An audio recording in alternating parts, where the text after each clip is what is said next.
নমস্কার বন্ধুরা, কিচেন ক্রাভিংসে আরও একটি নতুন এপিসোডে সবাইকে স্বাগত জানিয়ে আবারও হাজির হয়ে গেছি একটা নতুন রেসিপি নিয়ে। সেটা হলো হায়দ্রাবাদি চিকেনের রেসিপি। একঘেয়ে চিকেন কারি, চিকেন কষা না খেয়ে এইভাবে একবার হায়দ্রাবাদি চিকেনের রেসিপি বানিয়ে দেখো, দুর্দান্ত হয় খেতে। এটা ভাত, রুটি, পরোটা, তাছাড়া ফ্রাইড রাইস, বিরিয়ানির সঙ্গেও দুর্দান্ত লাগে খেতে। আশা করছি রেসিপিটি সকলের ভালো লাগবে। ভালো লাগলে লাইক, কমেন্ট, শেয়ার করার অনুরোধ থাকলেও পাশে থাকা বেল আইকনটি প্রেস করে সঙ্গে থাকবে নেক্সট রেসিপি দেখার জন্য। আর ভিডিওটি স্কিপ না করে পুরোটি দেখানোর অনুরোধ রইল। লাইক দিয়ে দেখা শুরু করো বন্ধুরা। আর এর জন্য আমি নিয়ে নিয়েছি 1 কেজি চিকেন, 3টে আলু ডুমো ডুমো করে, আর নিয়ে নিয়েছি টক দই, আদা রসুনের পেস্ট, আর পেঁয়াজ কুচি, টমেটো কুচি, গোটা জিরে, ধনে, শুকনো লঙ্কা, আর নিয়ে নিয়েছি গোটা গরম মশলা। এবার আমি পেঁয়াজের বেরেস্তাটা বানিয়ে নেব। আমি ওভেনে ননস্টিকের কড়াই বসিয়ে দিয়েছি আর দিয়ে দিচ্ছি একটু সর্ষের তেল। তারপরে পেঁয়াজের বেরেস্তাটা লো টু মিডিয়াম ফ্লেমে ঝুরঝুরো করে গোল্ডেন ব্রাউন কালার করে আমি এটাকে ফ্রাই করে নেব। এই বেরেস্তাটা এই চিকেনটা ম্যারিনেট করার সময় কাজে লাগবে। আমি দেখো লো টু মিডিয়াম ফ্লেমে গোল্ডেন ব্রাউন কালার করে ভেজে নিয়েছি। এবারে আমি তেলটা ঝরিয়ে একটা বোলের মধ্যে এটাকে তুলে নিচ্ছি। তারপরে এই তেলের মধ্যেই আমি দিয়ে দিচ্ছি কেটে রাখা আলুর টুকরোগুলো। তোমরা চাইলে আলুটাকে স্কিপ করে দিতে পারো। আমি আলুটা দিয়েছি।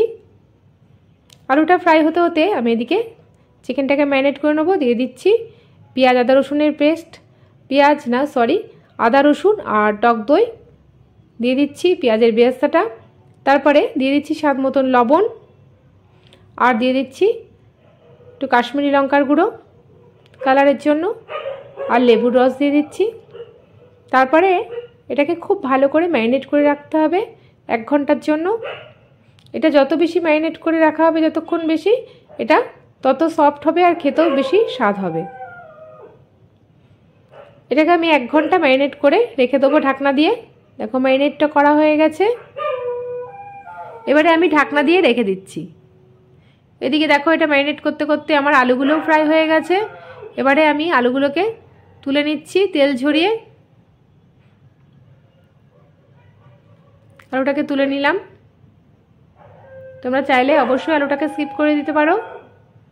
এবারে আমি ওভেনে বসিয়ে দিচ্ছি একটা ফ্রাই প্যানটা বসিয়ে আমি দিয়ে দিচ্ছি 2 চা চামচ মতন গোটা ধনে, আর দিয়ে দিচ্ছি 1 চা চামচ মতন গোটা জিরে, আর 4টে শুকনো লঙ্কা, আর দিয়ে দেবো গোটা গরম মশলা, এলাচ, লবঙ্গ, দারচিনি। তারপরে এটাকে লো টু মিডিয়াম ফ্লেমে 5 থেকে 6 মিনিট আমি ড্রাই রোস্ট করে নেবো একটা সুন্দর ফ্লেভার আসা পর্যন্ত। এটাই হচ্ছে হায়দ্রাবাদি চিকেনের মেন মশলা। এবারে আমি এটাকে ভালো করে ড্রাই রোস্ট করে নিয়েছি, সুন্দর একটা ফ্লেভার চলে এসেছে। এখন আমি এটা মিক্সার গ্রাইন্ডারের মধ্যে ব্লেন্ড করে নেব। এটাকে আমি একটু ব্লেন্ড করে নিয়েছি। আর এর মধ্যে দিয়ে দিচ্ছি কেটে রাখা পেঁয়াজের টুকরোগুলো, আর একটা টমেটো আমি কেটে রেখেছিলাম সেটাও দিয়ে দিলাম, আর দিয়ে দেবো 2টো কাঁচা লঙ্কা আমি দিয়ে দিচ্ছি। এবার একটু জল দিয়ে আমি ব্লেন্ড করে নেবো মশলাটা। দেখো মশলাটা ব্লেন্ড করা হয়ে গেছে। এবারে আমি এই তেলের মধ্যে আর একটু তেল অ্যাড করে দিচ্ছি। তারপরে তেলটা গরম হলে আমি দিয়ে দেবো সেই ব্লেন্ড করে রাখা মশলাটা। এই মশলাটা দিয়ে খুব ভালো করে কষিয়ে নিতে হবে যাতে কোনো কাঁচা গন্ধ না থাকে। তারপরে এটাকে দিয়ে দিচ্ছি এর মধ্যে স্বাদ মতন লবণ, আর দিয়ে দেবো 2 চা চামচ মতন হলুদের গুঁড়ো। তারপরে ভালো করে আমি কষিয়ে নিচ্ছি। 5 থেকে 6 মিনিট আমি কষিয়ে নেবো আরও। এটা কষাতে কষাতে যখন এই জলো ভাবটা কেটে যাবে, তখন আমি ম্যারিনেট করা চিকেনগুলোকে এর মধ্যে দিয়ে দেবো। আমি 5 মিনিটের জন্য ঢাকনা দিয়ে দিলাম। ফিরে আসছি 5 মিনিটের পর। দেখো মশলা থেকে একটু হালকা হালকা করে তেল ছেড়েছে, আর পেঁয়াজের জলভাবটাও কেটে গেছে। এখন আমি ম্যারিনেট করা চিকেনগুলোকে দিয়ে আমি মশলার সঙ্গে কষিয়ে নেব, খুব ভালো করে কষিয়ে নেব।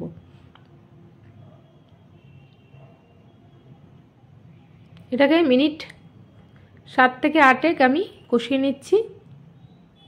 মশলাটা এমনি আগের থেকে আমার একটুখানি কষানো ছিল, তার মধ্যে আমি চিকেনটাকে দিয়ে আরও 7-8 মিনিট আমি কষিয়ে নেব। আর দিয়ে দিচ্ছি একটু কালারের জন্য কাশ্মীরি লঙ্কার গুঁড়ো।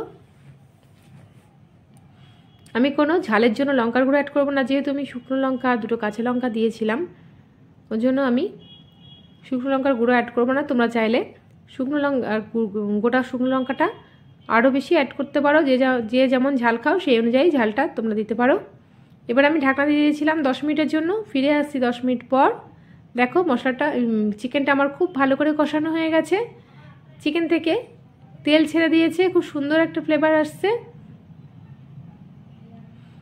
এখন আমি এর মধ্যে দিয়ে দেবো ফ্রাই করে রাখা আলুগুলো দিয়ে চিকেনটা আরও কিছুক্ষণ আমি কষিয়ে নেব, আরও মিনিট 5 আমি কষিয়ে নিচ্ছি। আলুটাও সেদ্ধ হয়ে যাবে। আর দিয়ে দিচ্ছি চেরা কাঁচা লঙ্কা 7-8টা। সব মিলিয়ে আরও 5-6 মিনিট আমি কষিয়ে নিচ্ছি। এটা কষাতে কষাতেই রান্নাটা হবে। আমি মিনিট 6 মতন ঢাকা দিয়ে দিয়েছিলাম।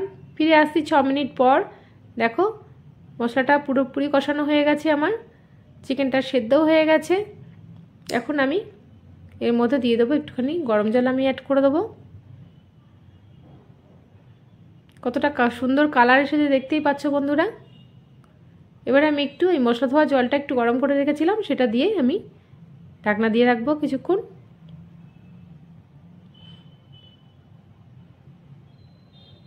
আমি মিনিট 10 জন্য ঢাকনা দিয়ে দিলাম। ফিরে আসছি 10 মিনিট পর। দেখো ফাইনালি আমার হায়দ্রাবাদি চিকেন রেডি। এবার আমি এটাকে ভালো করে নেড়ে চেড়ে তারপরে আমি এরপর থেকে আমি গার্নিশ করে নেব একটু ধনেপাতা দিয়ে। আর দিয়ে দিচ্ছি একটু শাহি গরম মশলার গুঁড়ো। তোমরা চাইলে সেই ড্রাই রোস্ট করা ভাজা মশলাটাও এখানে অ্যাড করতে পারো, আমি পুরোটাই দিয়ে দিয়েছিলাম, তাই একটু শাহি গরম মশলা অ্যাড করে দিলাম। এবারে আমি মিনিট 5 স্ট্যান্ডিং টাইমে রেখে দিচ্ছি, তারপরে এটাকে একটা বোলের মধ্যে সার্ভ করে নিচ্ছি। দেখতেই পাচ্ছ কতটা লোভনীয় হয়েছে। অবশ্যই তোমরা একবার বাড়িতে ট্রাই করে নেবে। এটা রুটি, লুচি, পরোটা, ভাত, ফ্রাইড রাইস, বিরিয়ানির সঙ্গেও দুর্দান্ত লাগে। আশা করছি রেসিপিটি সকলের ভালো লেগেছে। ভালো লাগলে লাইক, কমেন্ট, শেয়ার করার অনুরোধ থাকলেও পাশে থাকা বেল আইকনটি প্রেস করে সঙ্গে থাকবে নেক্সট রেসিপি দেখার জন্য। আবারও আসবো নতুন নতুন রেসিপি নিয়ে। আজকের মতন এইটুকুনি। নেক্সট রেসিপির আমন্ত্রণ জানিয়ে এখানেই বিদায় নিলাম। ধন্যবাদ।